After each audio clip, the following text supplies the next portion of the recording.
وزیر اعظم عمران خان نے اپیل کی کہ کورونا قومی بحران ہے، اس پر سیاست نہ کی جائے۔ کچھ ایسے لوگ ہیں جو مایوس ہیں کہ کورونا زیادہ نہیں پھیلا۔ میں ریکویسٹ کروں گا سب سے کہ یہ اس کے اوپر سیاست جو 2-3 ہفتے سے ہو رہی ہے اس کو بند کریں۔ میں دیکھ رہا ہوں کہ ایک ایسا طبقہ ایسے لگتا ہے کہ جیسے وہ چاہتے ہیں کہ یہاں زیادہ ایفیکٹ ہو کورونا کا، اور ان کو مایوس ہیں کہ زیادہ اس وقت ابھی کورونا سے لوگ نہیں مرے تاکہ وہ اپنی سیاست چمکائیں، گورنمنٹ کو کچھ کہیں۔ میں ایک خاص طور پہ چیز کہنا چاہتا ہوں کہ میں 2 دن کل ایک پڑھا کہ جی کراچی کے اندر زیادہ کوئی لاشیں آنی شروع ہو گئی ہیں جن کو رجسٹر نہیں ہوا کہ کورونا کی وجہ سے۔ اس سے آپ اپنے معاشرے میں افراتفری پھیلا رہے ہیں۔ کیا اس کو کوئی خبر کو صحیح طرح دیکھا آپ نے؟ کیا یہ ٹھیک تھی؟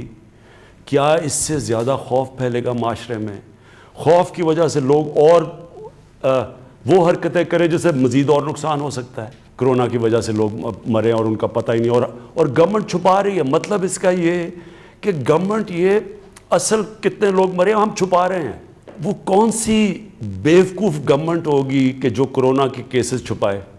یہ تو اپنا ہی نقصان کرنا ہے۔ وزیر اعظم نے کورونا کی موجودہ صورتحال پر اظہار خیال کرتے ہوئے کہا کہ کورونا وائرس کے باعث پیدا صورتحال کی مثال پہلے نہیں ملتی۔ 25 اپریل تک 50,000 کیسز متوقع تھے، اب یہ اندازہ 12 سے 15,000 کیسز تک کا ہے۔ تاہم متوقع مریضوں کی تعداد کم ہونے پر قوم کو مبارکباد دیتا ہوں۔ اللہ کا خاص کرم ہے اور آپ کو قوم کو مبارک ہو کہ آپ نے مشکل وقت گزارا، اور جس طرح بھی ہم نے یہ لاک ڈاؤن کیا، اللہ کا شکر ہے کہ اتنی تیزی سے نہیں پھیلا۔ لیکن اگر یہ آگے پھیلتا بھی ہے تو آپ سب کو، یہ ساری قوم کو نقصان ہوگا۔ اس لیے میری ریکویسٹ یہ ہے کہ اس میں قوم مل کے چلے۔ یہ کرائسس ہے، اس میں پولیٹکس نہ کھیلے اسے۔ ہمارے 75 سے 80% جو مریض ہے وہ انفارمل سیکٹر میں ہے، اس کی ہمارے پاس کوئی ریکارڈ ہی نہیں ہے۔ تو جب یہ ہوتا ہے تو گورنمنٹ کیسے اس کی مدد کرے؟ ہمیں کیسے پتہ ہے کہ ہم ان کے کیسے مدد کریں؟ یہ جو مغرب ہے وہاں تو پورا ویلفیئر سٹیٹس ہیں، یورپ جو ہے ادھر تو سوشل سیکیورٹی ہے، یہاں تو وہ بھی نہیں ہے۔ اس لیے جب ہم فیصلہ کرتے ہیں ہمارے حالات مختلف ہیں، اور اس لیے ہمیں یہ جو کنسٹرکشن ہے یہ ہم فیصلہ اس لیے کھولنے کا کیا، میں نے اور میرے کیبنٹ ہیں، کیونکہ ہم یہ سمجھ رہے ہیں کہ ہم پہنچ ہی نہیں سکتے اتنے زیادہ، یہ جو ان رجسٹرڈ مزدور ہیں ہم ان کے پاس نہیں پہنچ سکتے۔ 1,20,00,000 خاندانوں میں امدادی رقم پہنچا رہے ہیں۔ اگر لوگ سڑکوں پر آ جائیں گے تو لاک ڈاؤن کا مقصد ختم ہو جائے گا۔ لاک ڈاؤن ڈنڈے سے مینٹین نہیں ہوگا۔ کہ یہاں اتنے زیادہ جو لوگ ہیں جو اس سے نیٹ سے باہر ہیں، ان تک ہم کیسے پہنچ سکتے ہیں؟ اور ہمیں ڈر یہ ہے کہ جب تک ہم وہاں پہنچیں لوگ بھوک سے سڑکوں پہ آ جائیں گے، اور اگر لوگ بھوک سے سڑکوں پہ آ جائیں گے تو سارا لاک ڈاؤن کا مقصد ہی فیل ہو جائے گا، کیونکہ لاک ڈاؤن کا تو مقصد یہ ہے کہ لوگوں کو آپس میں فاصلے رہیں۔ تو اس لیے ہم نے کنسٹرکشن کا شروع کیا، اور میں کنسٹرکشن کی صرف ایک اور بات کرنا چاہتا ہوں۔ ہم نے کہا کہ جو بھی جس کے پاس پیسہ ہے، چاہے وہ فارمل اکانومی ہے، انفارمل اکانومی ہے، ڈکلیئرڈ ہے یا نہیں ڈکلیئرڈ، ہم نے ساروں کو دعوت دی آپ اس میں آ جائیں۔ اب اس پہ میں دیکھ رہا تھا لوگوں نے شور مچایا، جی دیکھیں آپ نے پھر سے ایک ایمنسٹی اسکیم دے دی۔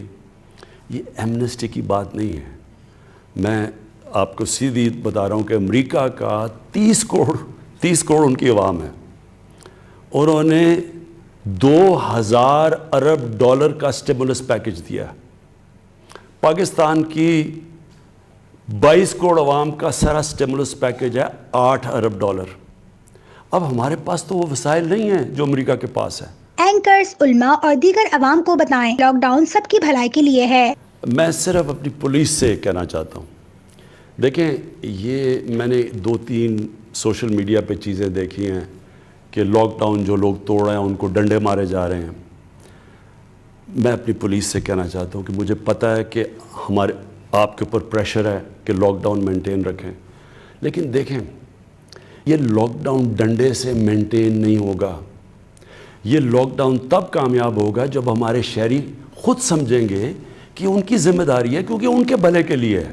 جو بھی پاکستان کے اوپینین میکرز ہیں، ہمارے جو آرٹسٹ ہیں، جو ہمارے کالمنسٹ ہیں، جو ہمارے ٹی وی پہ اینکرز ہیں، جو ہمارے علماء ہیں، میں سب کو آپ کو کہتا ہوں کہ آپ سب کا کام ہے کہ عوام کو بتائیں کہ یہ ہم سب کے بھلے کے لیے ہے، کہ اگر یہ ہمارا لاک ڈاؤن کامیاب ہوتا ہے، جتنی جلدی کامیاب ہوتا ہے اتنی جلدی ہم واپس اپنے کاروبار کھڑے کر سکتے ہیں، ملک نارم پہ جا سکتا ہے۔ ذخیرہ اندوزی پر آرڈیننس بن گیا ہے، اب بہت سختی ہوگی۔ مجھے خطرہ یہ ہے کہ لوگوں نے پیسہ بنانے کی کوشش کرنی ہے، جس طرح رمضان سے پہلے لوگ پیسہ بناتے ہیں، جس طرح ابھی پیچھے آٹا اور چینی کا کرائسس آیا، لوگوں نے ذخیرہ اندوزی کر کے پیسہ بنایا۔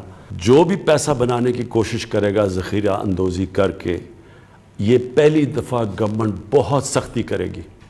ہم آرڈیننس لے آئے ہیں اس کے اوپر، ذخیرہ اندوزی کے اوپر، یہ بڑی سختی ہوگی، اور نیچے مینیجر نہیں پکڑیں گے، ہم مالکان کے پیچھے جائیں گے۔ یہ نہیں چھوٹے لوگوں کو نہیں پکڑیں گے، اوپر جا کے جو اصل لوگ پیچھے بیٹھے ہوئے ان کو پکڑیں گے۔ اس باری ہمیں یہ ڈر ہے کیونکہ پاکستان میں جو گندم ہے وہ جو باہر ہے اس وقت اس کی قیمت اوپر ہے، اور ہمیں یہ خوف ہے کہ لوگ گندم کو سمگل کریں گے۔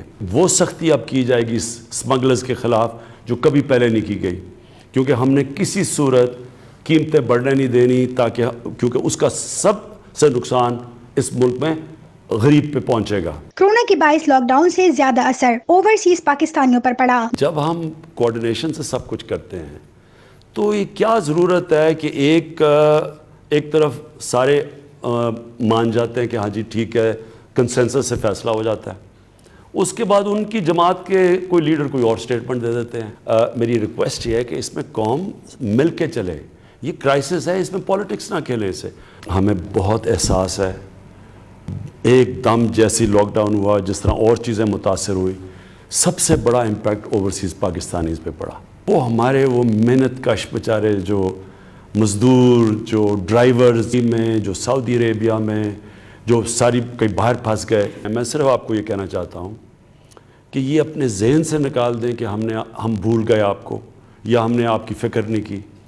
مسئلہ کیا ہے کہ ایک دم جتنی پاکستان میں کرونا میں آئی وہ ساری باہر سے آئی۔ اب ہوا کیا کہ ہمارے پاس اتنی فیسلٹیز نہیں تھیں کہ اگر باہر سے زیادہ لوگ آتے تو ان کو ہم سکرین کرتے اور ان کو پھر جانے دیتے لوگوں کے اندر۔ سارے صوبوں نے بھی ایک دم ریئیکٹ کیا، انہوں نے کہا ابھی ہمارے پاس تیاری نہیں ہے کہ باہر سے جو مریض جو ہمارے باہر سے پاکستانی آئیں گے ان کو ہم سکرین کر سکیں۔ اس کی وجہ سے ہم نے ڈیلے کیا۔